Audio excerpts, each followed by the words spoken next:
Even when you feel low, you can still go. Even when you feel slow, you can still go.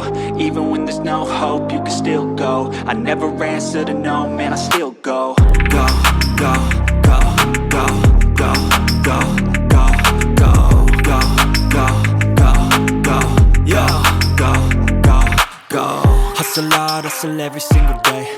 I'll be making moves till I'm buried in my grave. To the system, I don't wanna be a slave. My way, or the highway.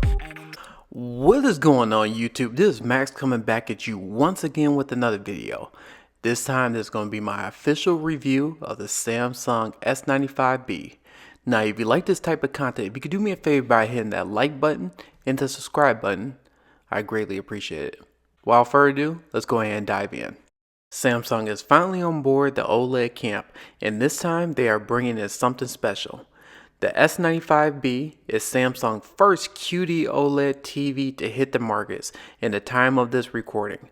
If you didn't know, the panel is not made by LG, WRGB panel, but by Samsung Displays. If you want a quick review and want to know if I recommend this S95B, the quick answer is absolutely yes, and here's why. Samsung is a 4K 120Hz. Wait a minute, 4K 144Hz? One of the first OLEDs to display 4K 144. Not only does it display 4K 144Hz, but it's also one of the brightest OLEDs out at the time of this recording. Not only does this TV get bright, but it also retains its color volume at that brightness. If you want to know the measurements, Keep It Classy Tech with KG, and Stop the FOMO has done multiple streams where they can give you those measurements. Please go ahead and check them out if you can. With the S95B, Samsung has provided the Samsung Smart Remote, which is solar powered and you can even charge it with USB. Now setting up the TV was pretty simple. If you haven't seen my unboxing video, I advise going ahead and taking a look at it. But looking at this TV, the TV is super thin. And looking at the back of it, it is something that you do have to be careful with, especially when you're trying to assemble this TV. Now, if anyone is curious, the Samsung S95B has 4 HDMI 2.1 ports. So full bandwidth, and even on this S95B, the eARC works. No issues whatsoever. If anyone remembers, on my QN800B, I had some issues with the eARC, but with the S95B, I have no type of issues when it comes to dropouts. So this is one of the first TVs that I reviewed for 2022 that I have absolutely zero issues with the eARC, which is awesome for people who are looking to get this TV. So let's talk about the Samsung home screen and talk about the features that Samsung will provide. So looking at the home screen, you can see that they have the Tizen. And if you look at the bars to the left, you have ambient mode.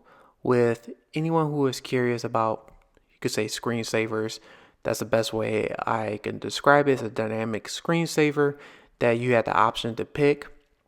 You also have option to choose multiple applications from Samsung, and you even get recommendations based on that. On the menu, you do show your connected devices, and even you could do a multi-view.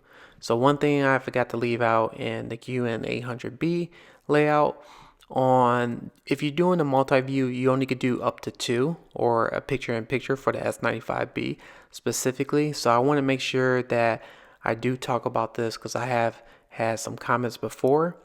When it comes to connected devices, you can see here that I have my Xbox Series X, and I also have my receiver, my Yamaha RX A8A receiver connected to the Samsung S95B via eARC. And I'm going to go through some of those connections of how to connect the TV specifically. But going back to the speakers of the S95B, I think is pretty decent compared to other TVs that I reviewed in the past. Would I say is on the same boat as the Sony A90J? No, I think that Sony A90J is a tad bit better in that realm. Now, getting back to receivers, you can see right here on the sound output, I have my RX A88 connected HDMI eARC. So you can see right there that it's playing, and how to enable that. Just to make sure that you go to your input signal plus, make sure you choose that, or you will have some issues when it comes to connecting your receiver to the TV. Now, before I go ahead and stop talking about the menu, I do want to talk about the negatives about Samsung specifically. It's not just the S95B, but it's all of 2022 Samsung TVs. With their new updated home screen, I wish they did a better job getting access to the inputs and the picture settings.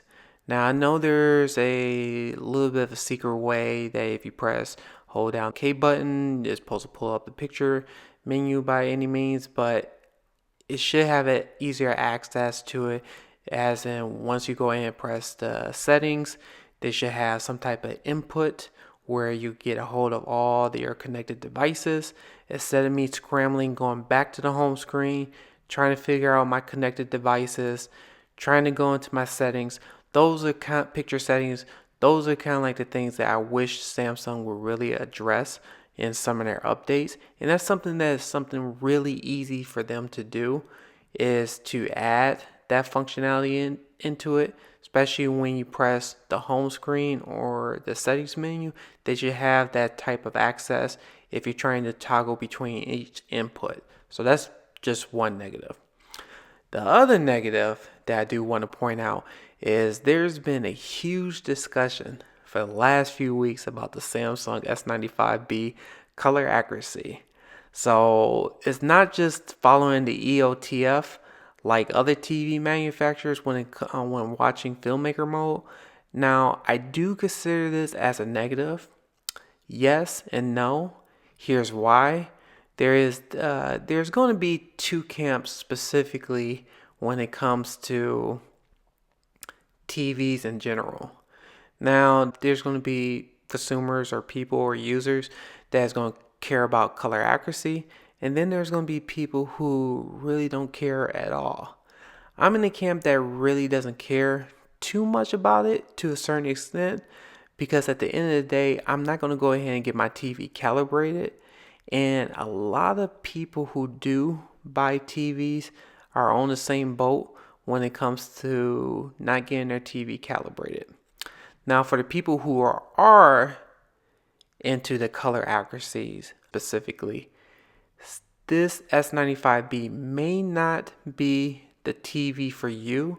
However, you may be missing out on some really good key features that I think that are positives when it comes to picture quality.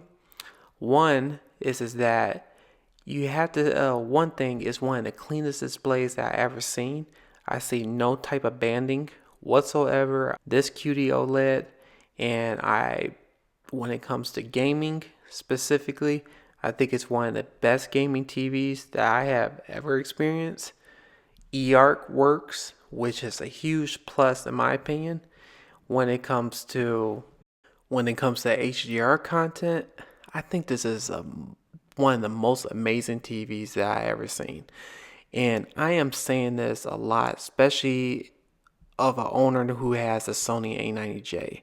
And for me to say that, that's something that I think people would have to try and recognize and take a look at. When you look at this TV, you get that wow factor. And that's something that I really haven't said a lot when it comes to the new TVs that came out in 2022. I had it with the A90J, but the S95B, this is something very special. Now, another positive about the S95B is this is one of the brightest OLEDs that I have ever seen at the time of this recording. And one thing I will say, this over and over again in this review, and I'm going to go ahead and take this quote from Tech with KG. This is a perfect mixture between OLED and LCD. This QD OLED by Samsung, the S95B, has one of the brightest pictures by also retaining that color volume that people will like. Now, understand that we have inaccuracies when it comes to red push, when it comes to hues. I get that. But taking a look at the S95B, this is something that, in my opinion, one of the best TVs that is out to date. Now, I'm not talking about the Sony A95K. That TV is not out at the time of this recording. I'm talking about as of right now. This S95B I consider is one of the best TVs. And that's something that is very hard for people to swallow, especially when it comes to a Samsung TV.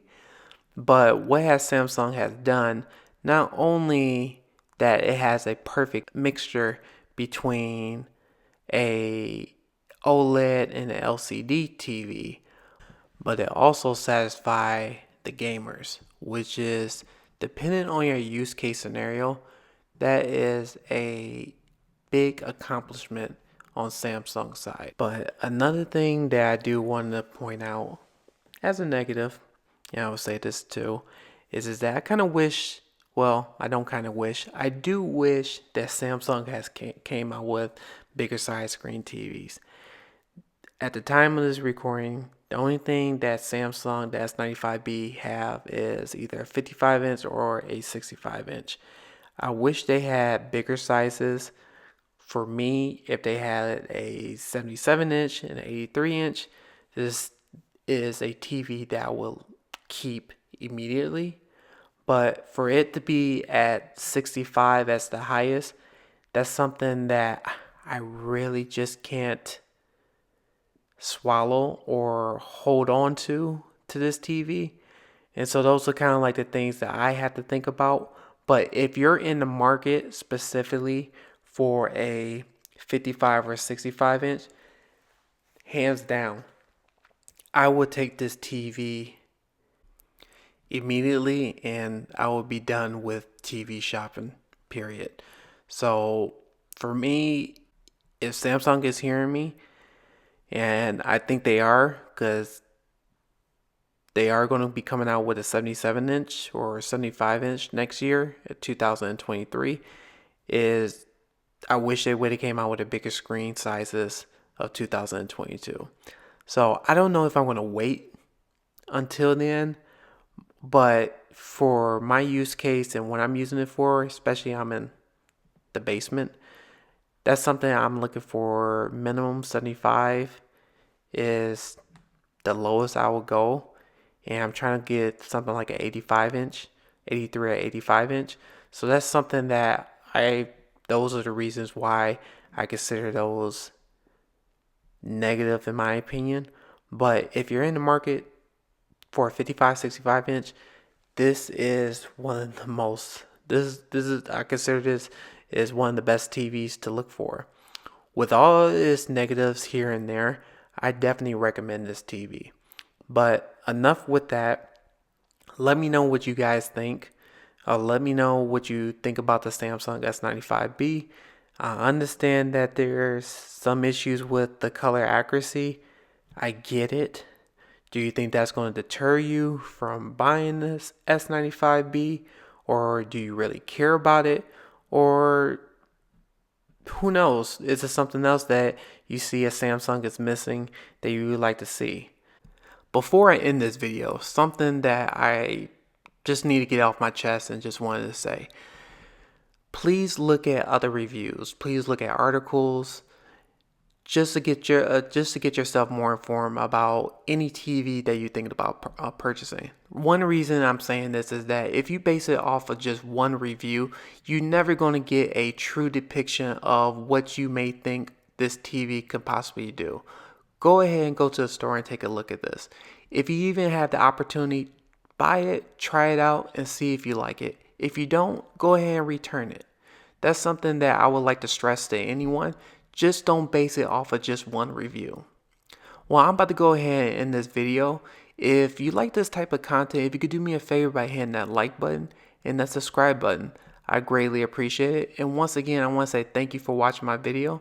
Until next time, see you on the next one. Take care.